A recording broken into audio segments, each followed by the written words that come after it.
بەڵێ شاندێکی هەرێمی کوردستان کە پێکهاتووە لە پارێزگار و هەروەها سەرپەرشتیارانی ئیدارە سربەخۆکان سەردانی ئێران دەکەن. سەبارەت بەم بابەتە دەمانەوێت گفتوگۆ بکەین لەگەڵ عەبدوڵڵا ئاکرێیی بەڕێوەبەری پەیوەندیە گشتیەکانی حکوومەتی هەرێمی کوردستان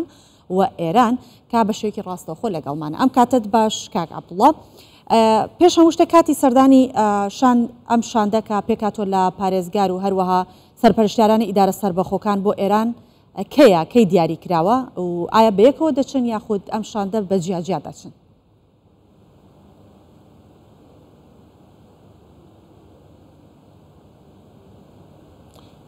سڵاتان لێبێ و ئەم کاتتان باش. قەرار وا بوو 3 مانگ لەمەوبەر ئەم کۆمبوونەوە لە نێوان پارێزگارەکانی ئێران ئەوانەی کە لەسەر سنوورن لەگەڵ هەرێمی کوردستان و پارێزگارەکانی هەرێمی کوردستان. بەڵام لەبەر هەرتهێژەکەی شاری خوێ لە محافزەی ورمێ، محافزی ورمێ نەیتوانی بەشداری بکە بۆ یە کۆمبوونەوەکە کەنسل کرا و تەعجیل کرا بۆ ئێستا. پێش 15 ڕۆژ لەلایەن بەڕێز سادق معتەمدیان پارێزگاری محافزەی ورمێ دووبارە داوەتی داوە بۆ هەر 4 پارێزگاری هەرێمی کوردستان و ئیدارە سربەخۆیەکان و سەرۆکانی ژووری بازرگانی و هەروەها بەرپرسانی مدیرانی هەر سێ دەواازەی پەروێزخان و باشماق و حەجمەران کە لە ڕۆژی 31 پێنجی ئەم مانگە لە شاری ورمێ ئەم کۆمبوونەوەیە لە ئاستێکی بەرز بکرێتن لەگەڵ محافزەکانی محافزەی سەنەندەج و کەرمانشان و ئورمێ و احتیمالە محافزی تەبرێزیش بەشداری بکە. بەڵێ دیارە وەک باستان کرد شاندەکە شاندێکی گەورەیە، چونکە باستان کرد کە پێک هاتوون لە چەند تەنانەت سەرۆکی ژووری بازرگانیەکانیش. پرسیارەکەم بەشی دووەمی ئەوە بوو کە بە چەند جار ئەچن، بە یەک جار هەمویان سەفەر دەکەن دەڕۆن یاخود بە جیاجیا ئەم شاندا دەچێتە ئێران؟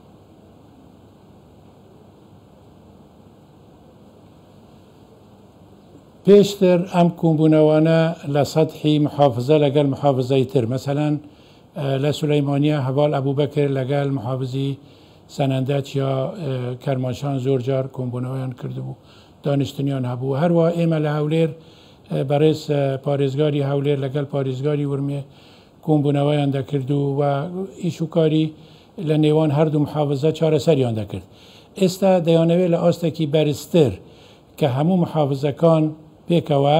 لە شاری ورمێ بە یەک هەیئەت بەشداری بکەن بۆ ئەوەی ئەو کێشانەی کە ماون و ئەبێ لە ئاستێکی بەرز چارەسەر بکرێن، وەکو کێشەی حەمل و نەقل، یعنی هەرگرەکانی ئیرانی ئەوانەی کە بار لە ئیران دینن یەکسەر دەیانەوێت داخلی هەرێم ببن، یاخود مشکلەی ئەو کردنەوەی شەهرێکی سەنعەتی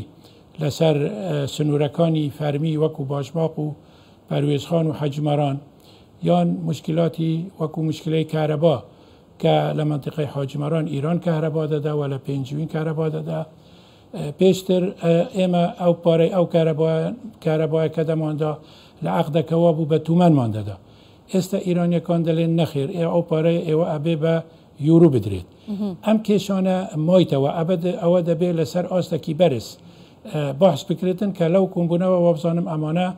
سەرەکینە باز دەکرێن. باشە، کەواتە کۆبوونەکان لەسەر ئاستی وەزارەتەکان دەبێت ئەگەر بەم شێوەیە یان هەر لەسەر ئاستی پارێزگاکانە؟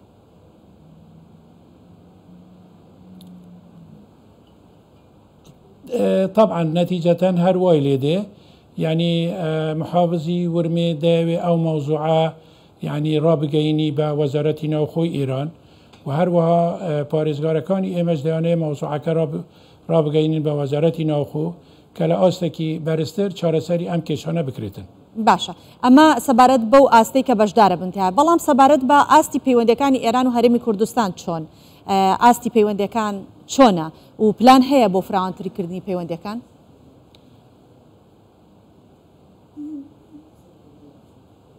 ئێمە پەیوەندیمان بە شێوەیەکی گشتی لە خلالی ئەم 30 ساڵی ڕابردوو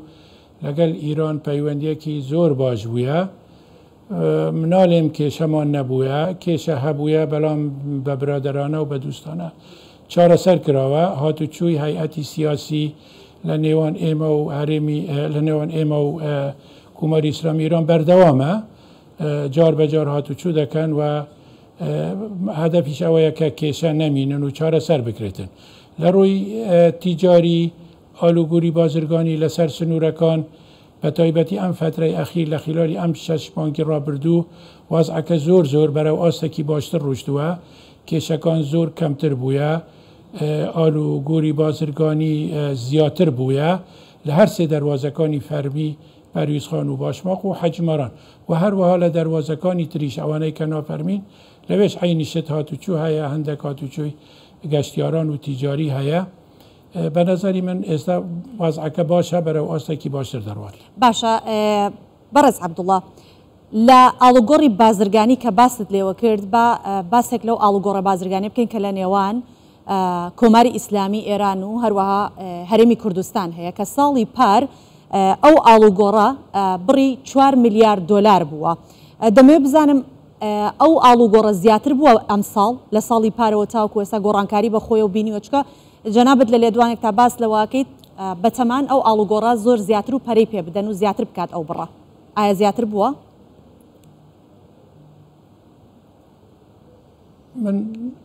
من باسم کرد لە خلالی ئەو 6 مانگە وەزعەکە باشتر بووە لە سنوورەکان لەبەرەوەی کێشەکان کەمتر بووینە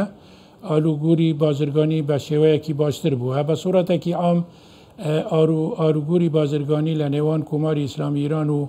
عێراقی فدرال دەگاتە حەدی 10 إلى 12 میلیارد دلار لەگەڵ هەرێمی کوردستان لە حەدی 4 میلیاردە جاران لە پێش شەڕی داعش زیاتر لەگەڵ هەرێمی کوردستان بوو کەمتر لەگەڵ عێراق بوو بەس ئێستا لەگەڵ هەرێمی کوردستان لە حەدی 4 میلیارد دلارە لەگەڵ عێراقیش لە حەدی 8 میلیارد دلارە باشە پێشبینی دەکەن بگەڕێتەوە بۆ کاتی ئەو ئاڵوگۆڕە پەیوەندیەکان بازرگانیەکان با بڵین بگەڕێتەوە بۆ پێش شەڕی داعش بگاتەوە ئەو ڕێژەیە